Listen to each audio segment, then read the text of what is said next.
देश और दुनिया की हर खबर से जुड़े रहने के लिए वार्तालाप टीवी को अभी सब्सक्राइब करें और हाँ, बेल आइकन दबाना ना भूलें। अब हर खबर आपके फोन पर। 19 सितंबर को बटला हाउस एनकाउंटर की 13वीं बरसी पर इस एनकाउंटर की न्यायिक जांच की मांग को लेकर राष्ट्रीय उलमा काउंसिल के नेताओं और कार्यकर्ताओं ने प्रदर्शन किया। प्रधानमंत्री के नाम संबोधित ज्ञापन, जिसमें बटला हाउस एनकाउंटर की न्यायिक जांच की मांग की गई है, जिला प्रशासन को सौंपा।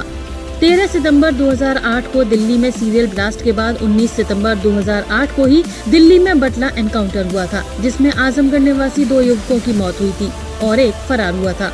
इसी एनकाउंटर पर सवाल उठाते हुए उलेमा काउंसिल का गठन भी हुआ था और हर साल न्यायिक जांच की मांग को लेकर ज्ञापन सौंपा जाता है।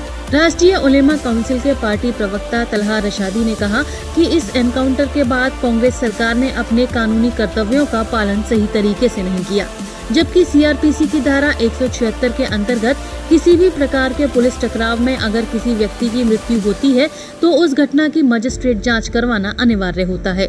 इस संबंध में माननीय उच्चतम न्यायालय की भी गाइडलाइन है, जिसके अनुसार किसी भी एनकाउंटर की न्यायिक जांच कराना अनिवार्य है। इन सब के बावजूद बटला हाउस एनकाउंटर केस में आरंभ से ही कानून की धज्जियां उड़ाई गईं। रशादी ने कहा कि एक बहादुर पुलिस ऑफिसर और 2 प्रतिभावान छात्रों की मौत हुई, परंतु न कांग्रेस या भाजपा की केंद्र सरकार और न ही चुनाव से पहले इस एनकाउंटर पर सवाल उठाने वाले अरविंद केजरीवाल ने सत्ता में आने के बाद इस कांड की जाँच करवाना मुनासिब समझा। उन्होंने कहा कि आखिर क्या वजह है कि इस एनकाउंटर की जांच नहीं कराई जा रही। ये एनकाउंटर सिर्फ एक क्षेत्र विशेष का नहीं, बल्कि पूरे देश के मुसलमानों की अस्मिता और देशभक्ति पर सवाल है। उलेमा काउंसिल के प्रदेश अध्यक्ष नूरुल हुदा ने केंद्र की भाजपा सरकार पर निशाना साधते हुए कहा कि प्रधानमंत्री सबका साथ सबका विकास की बात करते हैं, पर क्या सबका साथ और सबका विकास सबको न्याय के बिना संभव है? केंद्र की भाजपा सरकार न्याय करने के बजाय पिछली कांग्रेस सरकार के ही धरने पर चल रही है। बटला हाउस कांड के जरिए तथाकथित सेकुलर दलों की यूपीए सरकार, जिसमें कांग्रेस प्रमुख थी और सपा और बसपा का समर्थन था, एक साजिश के तहत हमारे नौजवानों के हौसले का मनोबल तोड़ना चाहते थे, जो पढ़ लिख कर अपने देश और अपने समाज और अपने परिवार की सेवा करना चाहते हैं। लेकिन राष्ट्रीय उलमा काउंसिल के संघर्ष ने इस साजिश को नाकाम बना दिया और आगे भी हम ये नहीं होने देंगे।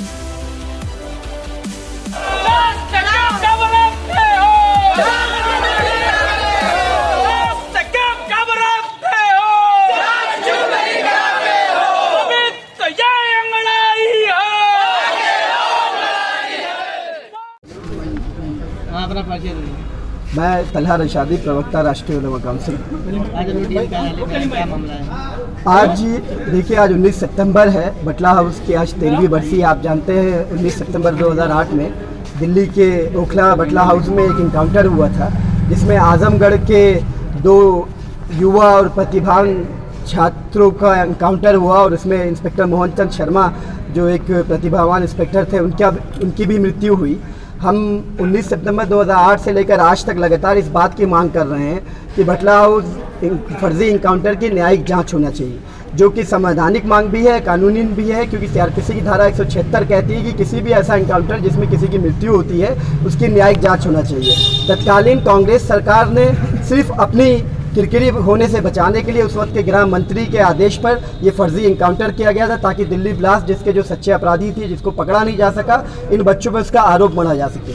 इसीलिए कांग्रेस भी आज तक इस जांच से बचती रही। उसके बाद भाजपा सरकार आई, उसने भी इस जांच को नहीं कराया। आम आदमी पार्टी, अरविंद केजरीवाल, उन्होंने वादा किया था, ओखला में बयान दिया था कि वो जांच करवाएंगे, उन्होंने भी जांच नहीं करवाया। हमारा सवाल, ये तमाम तथाकथित दल, सपा बसपा उस वक्त कांग्रेस को समर्थन दे रहे थे, कांग्रेस की तत्कालीन यूपीए की सरकार को, किसी ने इस बात के मुद्दे को नहीं उठाया।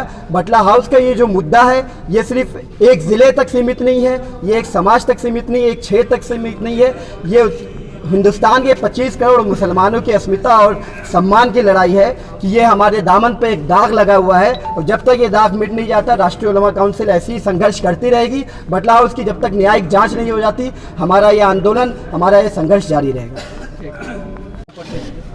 नूरुल हुदा, प्रदेश उपाध्यक्ष राष्ट्रीय उलमा काउंसिल। आज बटला हाउस इनकाउंटर की 13वीं बरसी है। हर वर्ष की भांति इस वर्ष भी हम लोगों ने यहाँ से स्पेशल ट्रेन ले जाकर के दिल्ली के जंतर मंतर तक का आंदोलन किया। कांग्रेस सरकार से भी ये मांग किया। राहुल गांधी को इसी सिविल कॉलेज में 3.5 घंटा घेर करके रखा गया। शीला दीक्षित जी का विरोध हुआ। जितने भी कांग्रेसी बड़े नेता थे उनका विरोध हुआ। और भाजपा सरकार में भी हम लोग जंतर मंतर पे जाके गृह मंत्री जी से हम लोगों ने कहा कि बटला हाउस की न्यायिक जांच करा दीजिए ताकि दूध का दूध और पानी का पानी हो जाए। ये आजमगढ़ पे एक बदनुमा दाग है जिसको धुलने के लिए आजमगढ़ का नौजवान को जो आतंकवाद के कटघरे में खड़ा करके जो जलील करने का काम किया जाता है और एक जात विशेष और धर्म विशेष को धर्म के कटघरे में खड़ा करके जो आतंकवाद के नाम पे जो उनको बदनाम किया जा रहा है, इससे ये दाग मिट सके, इसकी जब तक न्यायिक जांच नहीं हो जाती है तब तक राष्ट्रीय उलमा काउंसिल आंदोलित रहेगी।